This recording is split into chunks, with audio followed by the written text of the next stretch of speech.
좋아요, 구독!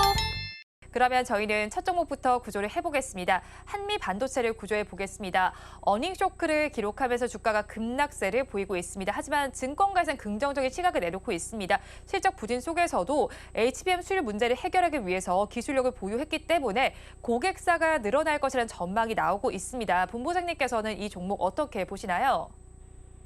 네, 저 같은 경우도 한미반도체는 긍정적으로 보고 있습니다. 다만 조금 부담이 되는 부분은 단기적으로가 아니라 올해 들어서 계속해서 우상향을 해서 저점 대비해서 상승폭이 꽤 나와 있는 상태라는 거죠.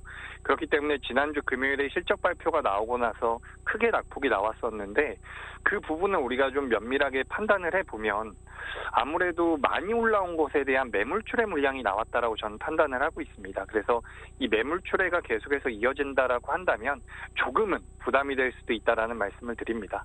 다만 앞서 말씀하셨던 것처럼 지금 한미반도체 같은 경우는 이 HBM이 성장하는 데 있어서 필수 장비를 생산하고 있는 상황이고, 또 한 가지 제가 말씀을 드리고 싶은 것은 지금 이 한미반도체가 실적 기준으로 매출액이 312억 그리고 영업이익이 29억이 나왔는데 실제로 지금 SK하이닉스 향으로 매출이 1,000억 정도 잡히고 있는 것으로 알고 있습니다. 그러니까 2024년도 상반기 때 매출이 1,000억 정도는 여유롭게 잡힐 가능성이 높다라는 거죠. 그래서 이번에 실적 발표 나온 부분 매출이 312억인데 2024년도에 매출이 1,000억 정도는 안정적으로 잡힌다라는 것을 감안했을 때 지금 주가의 하락, 낙폭이 좀 더 커질 수는 있다라고 보지만 오늘 많이 밀리고 있고 지난주 시간 외 단일가에서 하한가까지 내려갔었던 것은 그간 상승한 것에 대한 매물 출회가 상당 부분을 차지하고 있다라고 보고 있고, 거기에 더해서 우리가 2차 전지 같은 경우도 기대감이 굉장히 높았지만 실적 자체가 안 나왔을 때 굉장히 큰 폭으로 하락을 했었죠. 그래서 이제 개인 투자자분들이라든지 여러 투자자들이 이제 실적에 대해서 좀 민감한 부분이 있기 때문에 그런 영향으로 낙폭이 굉장히 커진 게 아닌가라고 생각을 하고 있습니다. 하지만 말씀드렸다시피 2024년도 같은 경우는 실적적인 부분에서 안정성이 담보될 가능성이 굉장히 높고, 지금 SK하이닉스에서 2024년도에 10조 정도의 자금을 투자한다라고 내용이 나오고 있죠. 그래서 우리가 이런 부분들을 좀 고려했을 때 한미반도체 같은 경우는 지금이 어떻게 보면은 매수의 기회가 될 수도 있는 상황이기 때문에 부담스러운 위치이긴 하지만, 그러니까 제가 만약에 반도체 관련주 중에서 가장 좋은 게 한미반도체냐라고 한다면 그간 상승폭이 너무 크기 때문에 좀 부담이 됩니다라고 말씀을 드릴 텐데, 우리가 이제 한미반도체만 놓고 보자면 지금 그렇게 주가 흐름에 대해서 우려는 아직까지는 안 해도 되는 상황이 아닐까, 전 이렇게 말씀드리도록 하겠습니다. 네, 한미 반도체 말씀해 주신 대로 사실 그간 우상향 곡선을 그려왔고 지난 거래일만 하더라도 사실 상승률이 10%대로 나타났고 종가 기준으로 7% 상승 마감을 했는데, 그래도 어닝 쇼크가 나오고 이 여파가 어디까지 지속될지 굉장히 가지고 계신 분들이 많을 것 같거든요. 어떤 전략을 취하면 좋을까요? 네, 한미반도체 같은 경우는 방금 전에도 말씀하셨던 것처럼 지난주까지만 해도 굉장히 좋은 흐름이 나왔었죠. 실제로 한미반도체 같은 경우는 수급이 계속해서 좋았습니다. 특히 지난주 금요일에도 수급이 괜찮았거든요. 아마 이 실적에 대한 부분들을 어느 정도 인지하고 있었음에도 불구하고 매수가 들어왔다라는 것은 앞으로 업황 개선에 대한 기대감이 지속될 가능성이 높다라는 거겠죠. 그래서 저는 한미반도체에 일단은 버티자라는 의견을 드리도록 하겠습니다. 현재 상황에서 이 종목은 보유를 하는 게 유리하다라고 생각하고요. 다만 앞서 말씀드렸던 것처럼 저점 대비해서 상승한 상승폭이 굉장히 크기 때문에 제가 지정드리는 손절가를 이탈하게 될 경우에는 그래도 대응을 한번 하셨으면 좋겠습니다. 지금 이제 좀 잘 매매를 하셨다라고 한다면 지금 한미반도체를 보유한 상태에서 손실이 나는 분들보다는 수익이 나는 분들이 좀 더 많을 거예요. 근데 만약에 손실이 나고 있다라고 한다면 제가 말씀드리는 손절가 꼭 지켜주셨으면 좋겠다라는 말씀 드려보도록 하겠습니다. 그래서 한미반도체는 지금 목표가를 제가 63,000원으로 잡아드리고요. 그리고 손절가 같은 경우는 54,000원으로 잡아드리도록 하겠습니다.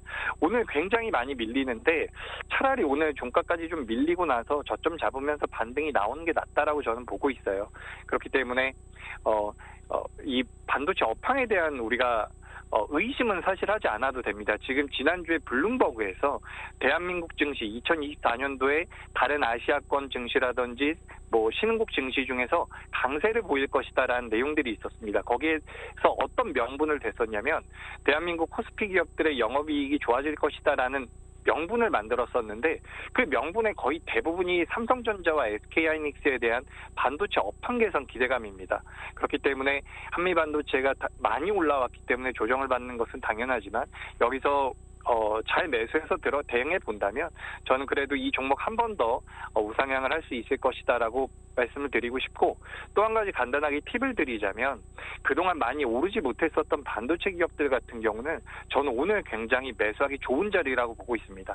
오히려 한미 반도체의 약세로 인해서 같이 엮여서 하락한 다른 반도체 관련주들 같은 경우는 한미 반도체만큼 못 올라왔기 때문에 오히려 하반기 내내 좋은 흐름이 나올 가능성도 높으니까 우리 시청자분들께서 반도체에 대해서 관심이 좀 있다라고 한다면 많이 못 오른 종목 중에서 오늘 같은 날 상승하고 있는 기업들을 좀 추려서 공략해 보신다면 좋은 결과 나올 수 있다라는 말씀 드리겠습니다. 네, 한미 반도체에 대해서는 버티자 의견을 주셨습니다. 손절 라인을 잘 지켜달라고 말씀해 주셨네요. 손절 라인은 54,000원, 목표 주가 63,000원 제시를 해 주셨고요. 또 반도체주 투자에 대한 팁도 전해 주셨으니까 한번 참고를 해보시면 좋겠습니다. 그러면 다음 종목도 구조를 해보겠습니다. 뷰노를 구조해 보겠습니다. 미국 심장협회 연례학술대회에서 연구 논문 4편이 채택된 바도 있습니다. 그런데 최근 들어서는 약세를 이어가고 있는데 어떤 이유가 있을까요? 네, 뷰노 같은 경우는 뭐 시장에서 잘 알려진 기업이죠. 뭐 오래전부터 알려진 기업은 아니지만 올해 들어서 이제 이 의료 AI 관련돼서 계속해서 시장에서 부각이 됐었던 기업인데 오늘 관련주들이 대체적으로 좀 약세를 보이고 있습니다. 그래서 어떤 이유 때문에 약세를 보이고 있을까 좀 찾아보니까 오늘 이제 JLK라는 기업이 굉장히 큰 폭의 하락을 보이고 있습니다.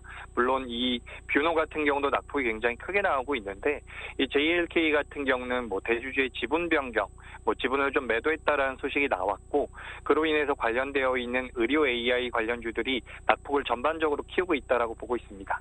그런데 우리가 여기서 생각해볼 부분은 뷰노 같은 경우는 지금 주가 흐름 자체가 JLK와는 좀 다르게 상반된 흐름을 보이고 있다라고 판단하고 있고 물론 그보다 좀 더 좋은 기업들도 있지만 오늘 낙폭이 큰 뷰노 위주로 설명을 드려보자면 지금 뷰노는 기술적으로 봤을 때 21선 상단부에 놓여 있는 상황입니다. 그렇기 때문에 주가의 흐름 자체가 완전히 훼손됐거나 하락 전환이 됐다라고 볼 수가 없는 부분이죠.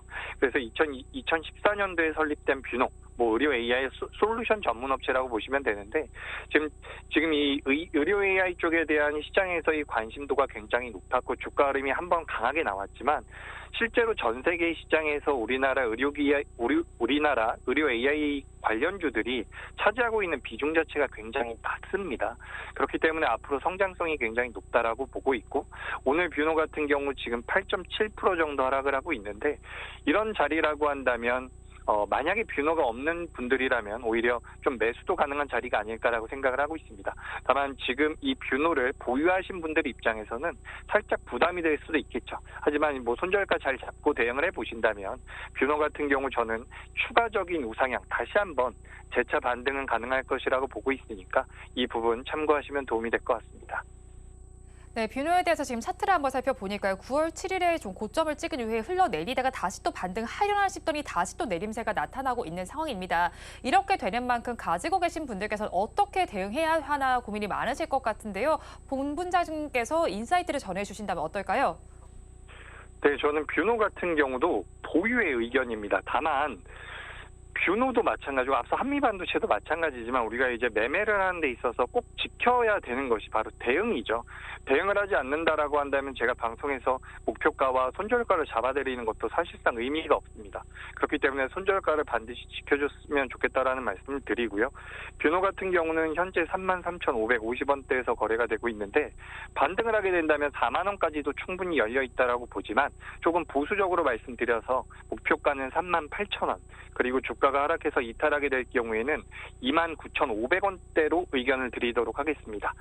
이번 주가 굉장히 중요할 것 같아요. 뷰노 같은 경우도 이번 주에 제가 말씀드린 29,500원, 기왕이면 3만 원을 이탈하지 않는 선에서 반등을 바로 해주면 가장 좋은 모습이 나올 거라고 판단하고 있습니다. 그래서 뷰노는 손절가는 꼭 지켜주시되 그래도 현재 상황에선 저는 긍정적인 의견 드려보도록 하겠습니다.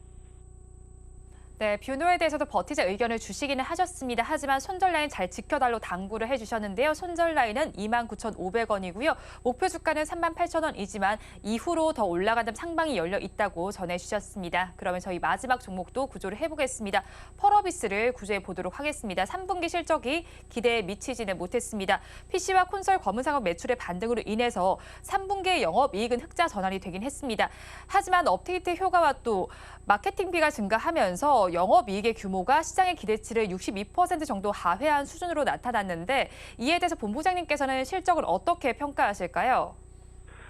네, 최근 들어서 이 게임주들이 전체적으로 좀 반등을 하고 있었죠. 우리가 지난주 월요일에 공매도 금지를 하면서 처음엔 2차 전지 관련주들이 강하게 올라왔었는데 시간이 지날수록 이제 게임주들에 대한 메리트도 굉장히 크게 부각이 됐었습니다. 그래서 크래프톤이라든지 몇몇 기업들이 이 게임주로서 좋은 모습을 보이다가 오늘 이제 펄어비스를 비롯해서 네오위즈라든지 관련주들이 많이 약세를 보이고 있는데 지금 펄어비스가 유독 약한 모습이죠. 지난주 후반부터 실적에 대한 기대감도 많이 꺼지면서 그리고 무엇보다 가장 큰 문제라고 지금 시장에서 파악하고 있는 것은 신작에 대한 부재입니다. 그러니까 지금 이 펄어비스라는 게임 회사 같은 경우는 검은 사막이라는 게임이 있었는데 이제 후속작으로 굉장히 오랜만에 후속작이 나온다라는 모멘텀이 있었죠. 그래서 후속작으로 나온다고 이야기가 됐었던 게임의 이름은 붉은 사막이라는 게임입니다.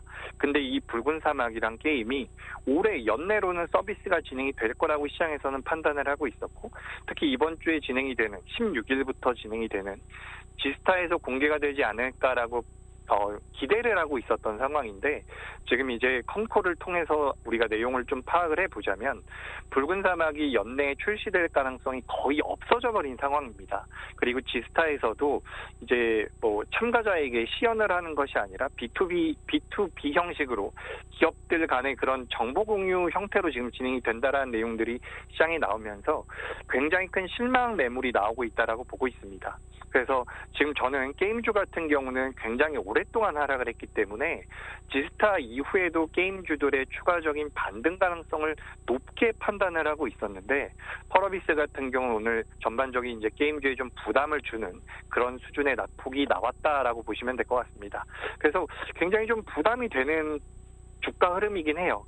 저점을 깨고 내려가는 상황이기 때문에 다만 제가 말씀드렸던 것처럼 저는 게임주들이 다음 주에도 질서가 끝난 다음 주에도 조금 더 우상향을 할 가능성이 높다라고 보고 있고 그 이유는 너무 오랫동안 하락을 했다라는 겁니다. 그리고 게임주들이 실제로 실적 발표를 했는데 괜찮았어요. 오히려 2차 전지들 적자 전환이 되고 매출에 대한 기대감이 많이 꺾이고 한미반도체 같은 경우도 실적이 많이 안 나왔는데 이제 펄어비스를 제외한 다른 게임주들은 또 잘 나왔거든요. 그렇기 때문에 게임주들에 대한 기대가 좀 유효하다라고 보고 있고 전반적으로 크래프톤이라든지 몇몇 게임주들이 계속해서 우상향을 만들어간다라고 한다면 펄어비스 같은 경우도 현재 구간에서 추가적인 하락은 제한적일 가능성이 높다라고 보고 있습니다. 그래서 오늘도 지금 장중에 펄어비스가 마이너스 8%까지 하락을 했다가 현재 마이너스 6%대까지 반등을 주고 있는데 오늘 이 정도 수준에서 버텨준다라고 한다면 지켜준다라고 한다면 다시 한번 대반등이 나올 가능성도 있다라고 보니까 이 부분 참고하시면 되겠습니다.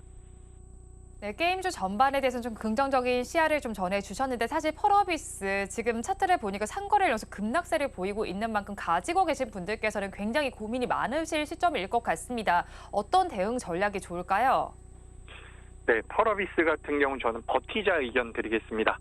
제가 이제 버티자 의견 드리면서 손절가는 잡아드리니까 그 부분을 좀 체크를 하셨으면 좋겠고 말씀드렸다시피 굉장히 단기적인 낙폭이 커요. 낙폭이 크고 게임 업황 자체가 개선될 가능성을 저는 높이 보고 있는 이유가 너무 오랫동안 조정을 받았죠. 그리고 거기서 지금 자금 자체가 흘러 들어갈 만한 그런 좋은 상황에 놓여 있는 업종 자체가 반도체 정도, 그 외에는 크게 없다라고 보고 있습니다. 근데 게임주들 실적도 잘 나오고 있는 상태이기 때문에 뭐 펄어비스 같은 경우도 부담은 좀 느낄 수 있겠지만 전 여기서 저점대를 잡아갈 거라고 보기 때문에 말씀드렸던 대로 버티자 의견, 그리고 현재 48,000원대에서 거래가 되고 있는데 일단 단기적으로 목표가 같은 경우는 기술적으로 봤을 때 44,000원대로 잡아드리겠습니다. 44,000원대로 잡아드리고요. 손절가 같은 경우는 제가 35,000원대로 이렇게 좀 넓게 잡아드릴게요. 이게 변동성이 굉장히 큰 테마주의 규모가 아니기 때문에 변동성이 좀 느리게 나올 겁니다. 그렇기 때문에 손절가는 좀 깊이 잡아드렸고 목표가는 44,000원 의견 드려보도록 하겠습니다.